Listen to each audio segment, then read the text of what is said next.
Dans cette vidéo, vous verrez comment trier et formater des rapports dans Conception de rapport WordShare. À la fin de cette capsule, vous serez en mesure de trier les valeurs d'une ou plusieurs colonnes, de redimensionner des colonnes, de passer du mode portrait au mode paysage, de renommer les titres de colonnes ainsi que les titres de rapports, d'aligner du texte et de reproduire un en-tête de tableau sur chaque page. Une alternative au tri et au formatage dans Conception de rapport est d'exporter le rapport, puis de le trier et le formater dans Microsoft Excel. Vous pouvez chercher une vidéo sur les options d'exportation. Si vous préférez trier et formater le rapport dans Conception de rapport, votre nom d'utilisateur doit avoir un rôle de création de rapport et vous devez avoir le rapport en mode conception. Pour vous montrer le tri, vous pouvez soit ouvrir un rapport standard, soit créer un rapport. Comme exemple, nous allons ouvrir un rapport qui est déjà créé dans le passé. Remarquez que notre rapport est en mode lecture. Pour faire un tri ou un formatage, le rapport doit être en mode conception. Cliquez donc sur Conception.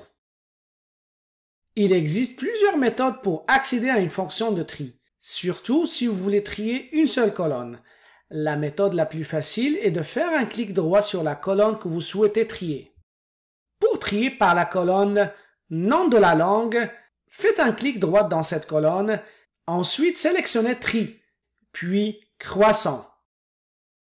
Pour trier plusieurs colonnes, une des méthodes les plus simples est de faire un clic droit dans l'une des colonnes que vous voulez trier. Par exemple, nous voulons trier par nom de la langue, puis nom de l'éditeur, puis par date de publication.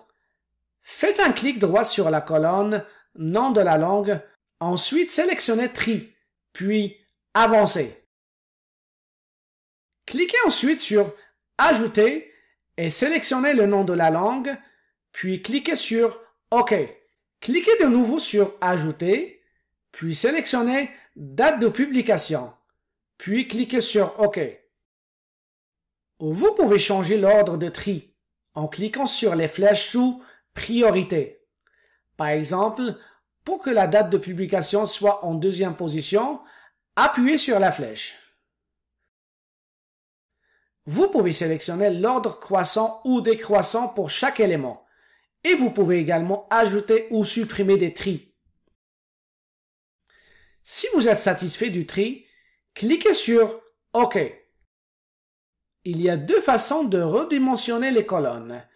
L'une consiste à positionner la flèche de la souris jusqu'à ce qu'elle devienne une croix à deux flèches, puis faire glisser la ligne de la séparation entre les colonnes. Une autre façon est de faire un clic gauche sur la colonne que vous souhaitez redimensionner, puis cliquez sur Application de format, ensuite sur Taille. Vous pouvez taper le nombre exact ou utiliser les flèches.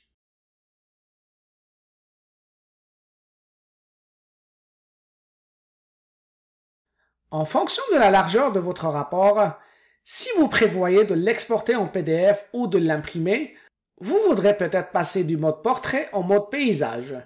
Pour ce faire, cliquez sur Mise en page, puis sur Page, sélectionnez ensuite soit le mode portrait, soit le mode paysage.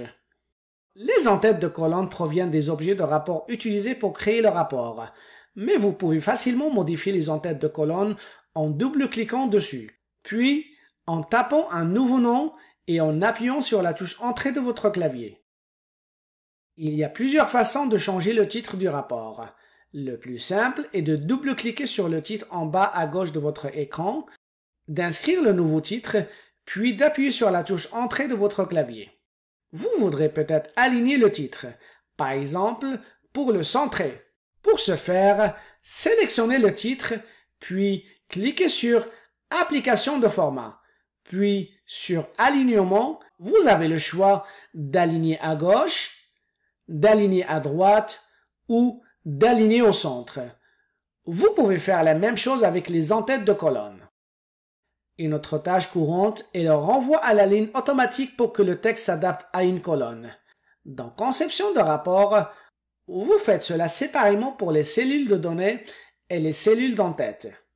Par exemple, Pour le renvoi à la ligne automatique dans la colonne Nom de l'auteur, cliquez sur une cellule de données dans la colonne, puis cliquez sur Application de format, puis Alignement, enfin sur Renvoi à la ligne automatique. Pour faire un renvoi à la ligne automatique, vous pouvez aussi sélectionner une colonne.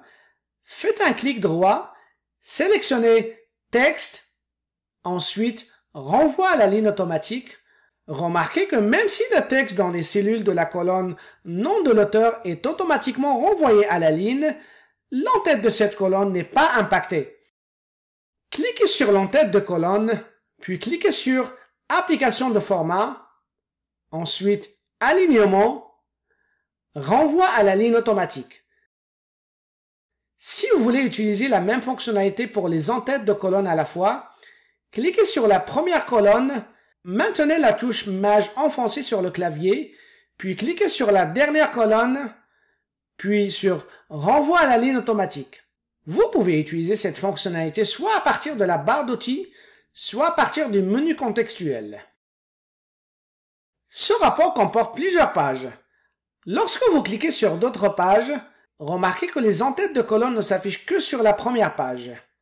Pour reproduire les entêtes de colonne sur chaque page, allez à la première page du rapport, puis passez la souris sur la bordure supérieure du tableau jusqu'à ce que vous voyez un curseur à 4 flèches. Ensuite, faites un clic droit sur la bordure du tableau, puis sélectionnez Format du tableau. Dans le menu de gauche, cliquez sur Présentation, puis cochez Répéter l'entête sur chaque page. Enfin, cliquez sur OK. Remarquez que l'entête du tableau est répétée sur chaque page. Consultez la section Aide et documentation d'OCLC à l'adresse suivante pour de la documentation, des formations, ainsi que les coordonnées du service d'assistance technique OCLC de votre région. Merci pour votre attention.